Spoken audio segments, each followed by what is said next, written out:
Hello, everybody. Hi, everybody. Welcome to the Test of Time. Jamie and Marcus here Love, passion, and hustle. in the restaurant industry. Episode number 8. Absolutely. And today's a great topic. It sure is. We're going to be talking about staffing, team members, and the culture you build, and how that is really important in your business. Yeah, just how to build a team. And this doesn't necessarily have to be the restaurant business. It can be any business. And believe me, we're far from perfect. Absolutely. From building a team, but we've been pretty successful of having plenty of staff, keeping them around, and having some people that love their job, and seeing some people just really transform their lives here. Really. Yeah. So we're just going to drop some knowledge on building a great team. And I've done a speech a couple times now, and I might have a course on it somewhere. Okay. Digital course. I'm not sure. restaurantgrowthsecretsuniversity.com. You might find some stuff over there. I'm super excited. The final copy of the book is going to print. Awesome. So, yep. So proud of you. You too. Yeah, this one was a collaboration. Even though all of your other 2 books, which are back here, were collaborations as well. I just didn't get my name on the book. You didn't do the nitty gritty. No, I didn't, but I did the nitty gritty because that I am part of the 50 mistakes. You did the nitty gritty so I could write about the nitty gritty. Right, exactly. Okay. Excellent. So, of course, the first book I wrote was 50 Mistakes That Business Owners Make, yes. 50 Mistakes That Restaurant Owners Make. And when I showed it to a restaurant friend of mine, very successful restaurant friend of mine, he says, that's all. He goes, I could have written 250 mistakes. Yeah. Folks, admit that you make mistakes. Admit all those mistakes that are in that book we've made. Mm-hmm. So admit, ouch, what are you kicking me for? Because I'm just kidding. Admit that you make mistakes.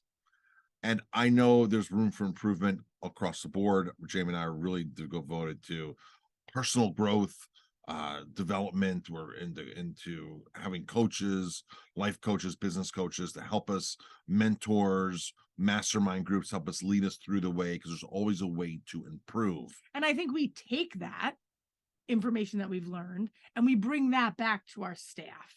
Yes. And that's the important part, is that we're using the knowledge that we're learning, right, and we're bringing it to our staff. And we can only hope that our staff uses that in their relationships and family and other things. And as they blossom and leave us and go do other things, hopefully they'll take all of those things that they've learned throughout the years that they've been working for us, or months or days, and grow upon it. So whenever we listen to a podcast that's valuable, you send out the podcast. I do. Or you'll do some paraphrasing, some quotes from it and send it out. So, all right. So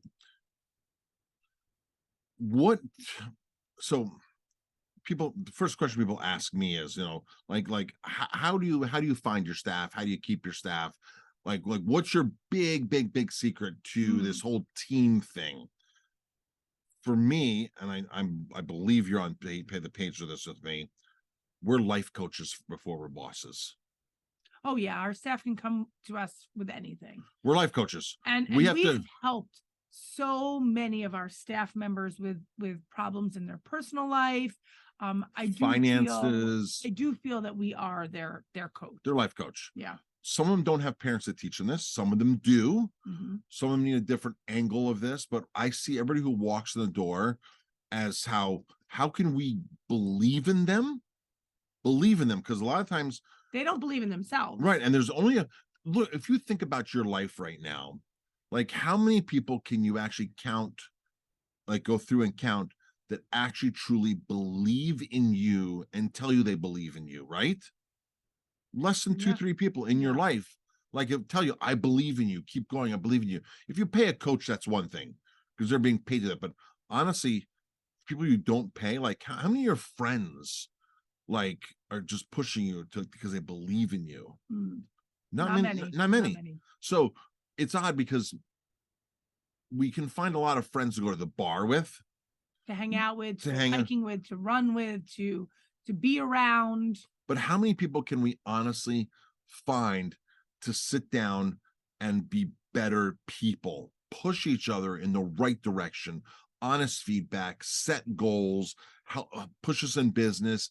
How many, and sure, we might get that from somebody here and there in our lives, but we get far more people that say, hey, meet you for happy hour. Hey, let's play golf again. Hey, let's go to the game. Hey, let's do that. It's more of that those kind of activities than the truly, hey, let's sit down and go over our goals. Let's then have a learning Monday where we're going to learn and listen to podcasts or listen to Tony Robbins or read a book and this and that. So it's a unique opportunity if you're a business owner, restaurant owner, to be that person that believes in your team and tells them you believe in them and give them the tools and empowerment and let them make the mistakes and give them guidance and watch them grow. And teach them from their mistakes, right? Exactly. I always tell our team members, this is learning in process. Like when you watch a basketball game, when you run a wrong play, and you've been taught this play 100 times in practice, 200 times in practice, when you run the wrong play or make an error in that play you're running, the coach pulls you aside and tells you, you should have been there. And this is what I wanted you to do, and this and that. And you don't see the players getting upset, but a lot of times when you're in the restaurant industry or if you're in work and you tell them, like, this is what I would have liked you to have done, you have to really be very craftful and artful in the way that you do this, so it's not just demeaning them. Because a lot of restaurant owners will just throw out there what they're doing wrong right in the middle of service, and sometimes in front of other guests, and sometimes in a not a nice way. And I know it's a high pressure industry, and I know that, but there are certain things that you could just not do, and you have to be that creative empowerment for them in situations like that on the job training, that coaching. You are their coach, you're their life coach, you're their business coach, because they're in business with you. When they're representing you at your restaurant, they're your business partners. They are. They're making a good impression, a bad impression. They're selling, they're not selling, they're making people come back, they're making people not come back, right? So they're your business partners at that point. 100%. You're just the one as the owners that's brunting all the financial burdens. Right. We were having a conversation with a car dealership owner. Mm-hmm. Well, you were having. I was having a conversation. I wasn't really in on the conversation. And we were like, yeah, he's the one who stocks the 200 cars. He's the one who has the millions of dollars in debt. Yeah. Right. And as a salesperson, you have to walk in with a sharp pen, be sharp on your game, and have no debt and be able to make good money if you apply yourself. Yes. But he has to at some point meet you at a certain level and give you the tools. But then you as the owner, as the employee, has to then get yourself to the other direction. Right. And I think the biggest, You're doing a lot of talking. I'm talking a lot of talk. You want to talk on this? No, you continue. Keep going. You think the biggest? I think that you have to take the responsibility for your team members. And if a team member keeps screwing up, you need to just say to them, this isn't for you. Well, we were just talking about a team member today, right? About how, a lot of our team members don't message back if you text them something, or if you're looking for something, they just don't text you back, right? And I don't understand why they don't just say, I don't know. I'm not sure. Let me get back to you. Good, you'll text. Like I'll text a staff member and say, what? Describe your day in an emoji. Right, in an emoji. A group text message. Because we have a group message going on, and I like to keep them, like I just sent them, this is going to be the best 2020 year ever, 2023. I'm looking forward to our team call on Thursday, and make sure you have your goals ready, because we talk about goals, right? So, and then I'll say, so I make sure that they've read it, please respond with an emoji of how you're feeling today. I only got 3 responses yesterday. But if you send the message out saying, I'm overstaffed this Friday, who wants off? People will start fighting to send messages. They don't want to work. Oh, I couldn't work anyway. They couldn't work, right? Right. So it's always this. Sometimes they respond and sometimes they don't. And if they don't want to respond, if they don't like what you're asking, they won't respond.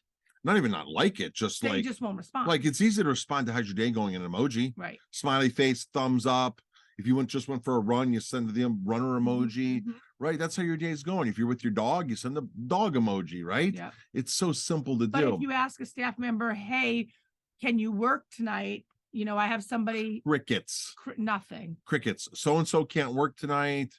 We're short a staff member. Who can fill in? It's crickets, Crickets. typically.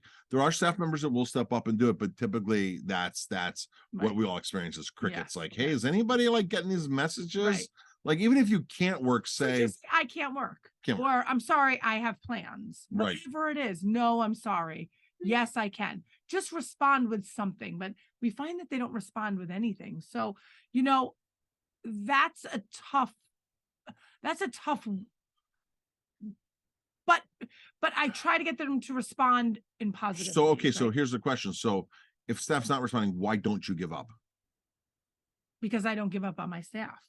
I'm never going to give up on my staff, because if I give up on my staff, then I'm giving up on my passion and my love for my restaurant. So Bingo. I'm never going to give up on them. I'm always going to keep trying, and I'm going to try different things every time. What are some things I really admire, because you're the one that does all of the motivational spreading, the dissemination of all the motivational stuff throughout through the group messages and stuff. Things. So what kind of things do you send out to staff, the team members? What are some quotes? What are some things?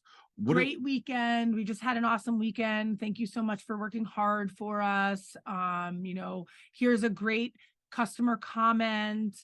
Here's a quote of the day. Let's see, you know, happy birthday to so-and-so.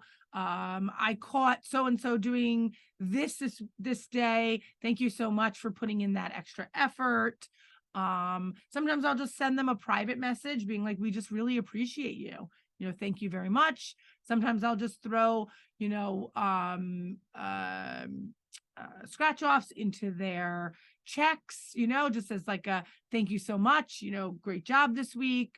Sometimes, I mean, I just do all sorts of things, and I just do whatever feels right for me. And I, you know, I feel it's important to give them those positive things, because we do sometimes become very negative, and it's find very it's very easy to become negative, and it's easy to find all the things that are wrong instead of finding all the things that are right. Right. You got to catch them doing things right. So I like to equate this as when you train a dog. So we should do that in our relationship too. Our relationship too. Right? Yeah. I mean, in relationships, in your business, right, exactly. when somebody's doing something good, let them know. You don't train a dog by reinforcing everything they did wrong. You train a dog by reinforcing everything they do right, so they repeat the right behavior. Right. You give a treat, you give a treat, you give a treat. And a lot of people say, well, I don't feel that I should reward my staff with anything. You reward your dog. Like you reward your dog, because dogs always love attention. As I hear, I was walking over your dog. Your dog loves attention, wants to be petted. You're rewarding your dog, because that's what your dog wants. To go up to somebody and pet somebody, exactly, and say, "Oh, you're such a good boy." But you have to figure out, like, what are the team members after? A lot of them are not after the extra money. They like the money. They like the recognition. The praise, the recognition, the praise, yes. The appreciation. Yes. And your dog gets appreciation. You appreciate a lot of things in life already that you don't realize it. So when it comes to your staff, just get over it and go above and beyond and do something that's appreciative, do something that's above and beyond. And I know a lot of you are going to say, because we say too to ourselves, I'm already paying them. Why do I have to do more? I'm already paying them. Why do I have to do more? You want to reward good behavior. That's the bottom line. And we're stuck in that mentality sometimes too. We have to snap out of it. Yeah. Sometimes we're just not thinking, right? And then we're like, oh my gosh, why did I just say something that was negative? Let's say something that's positive to reinforce. I think they say for every negative thing, you have to say 3 positive things to reinforce the positive. I like the sandwich effect. Sit somebody down. You're doing great. You're a valuable asset here. I really, really like you do this, this, and this. However, I did notice that there's a certain thing that I need you to improve upon for the efficiency of XYZ, or because this, and this. And I know you probably already know about it. And just yes, I know. And like, what can I do to help you? Like, how do we get to the next level? Like, can we set some benchmarks? So We can have a conversation, a follow-up conversation in 2 weeks with some improvements. And then at the end of it, it's like, you know what? Again, we just really couldn't run this restaurant without you, your expertise, your knowledge, your passion, your caring, your personality, whatever it is. We really honestly appreciate that. And that's why we sat down with you, because we don't want to be in a situation where I just had to sit down and tell you something you're doing wrong. And that formula right there, the sandwich formula, that kind of approach, who's ever going to complain about that? Right. Folks, here's one thing that you have to understand. And I was just gonna kind of put in there in terms of our relationship wise, we balance each other really well with that. So like if you are about to say something super negative, I kind of, or if I already did, or if you did, then I balance you with, you need to say something positive, and then vice versa. go back there and say something positive. The way you just handled that was not good. Now go say something positive. Yes. I was going to mention that too. Where was I going right before that? And that's the nice part about having a partner, that you jump off of back and forth. Right. And where was I going before that part? Sitting them down, the sandwich effect, helping them, giving them the tools. Come back the other direction, sandwich effect. After that, I was going to say something about sitting them down. Oh boy. Sitting them down. Communicating with them. Here we go. So 9 out of 10 times, 9.5 out of 10 times, before you even sit down with an employee, they already know what they've done wrong. They already know where they're wrong. You could even ask them. Or where they're weak. Right. So when you do a 360 review, and we'll do about a 360 review, a topic on 360 reviews is a powerful tool. When they come to the review themselves, they're not saying anything that's going to surprise anybody. Right. They already know that they're not on time. They already know that they don't know the wine list. They already know that they don't smile enough. They already know all of these things, or the one thing they already know that. So you have to not act like it's a surprise and like it's a deal breaker or this or that. But however, you take the responsibility. If they don't change, then you have to, if it is a serious thing, then you have to get rid of them. Yes. So, yep. So those are some tools on how to build your culture, build your staff, build them up so that they want to work harder for you. You are their life coach. Their life coach. They're the life coach. You're the life coach, then you're their boss, and you have to treat them. Just a really quick question. Like, what are some things or some tools that you as a boss can use to be able to use those things towards your staff? Does that make sense? Like what are some things that we do, right? We read books, we like us podcasts. Yeah. What do we do to build ourselves to inspire, to be able to inspire them? I think that's the last piece of the well, it's always about us learning, like I said in the beginning, always about us learning, and we have to keep ourselves positive. We have to keep training ourselves. We have to learn from ourselves. We need coaches. We need positive influence. We need people to tell us we're doing things wrong. We need podcast, right? We need stuff that we're listening to all the time, because the more you put it in there, the more you're going to retain and utilize. The more you're reminded of it, right? Yeah. Like you could, it's one of those things, just because you did it 5 years ago doesn't mean you know it now and you do it now and you can teach it now. You might be better off than other people on a certain topic, subject, running or whatever it is. But just because you did it once upon a time doesn't really give you the right to be the authority anymore. Right. Keep learning, keep learning, keep learning. Yeah. Excellent. All right, folks. All right. Welcome to Test of Time. Test of Time. Love, passion, and hustle in the restaurant business. And this is Jamie and Marcus. Signing off. Signing off. See you later.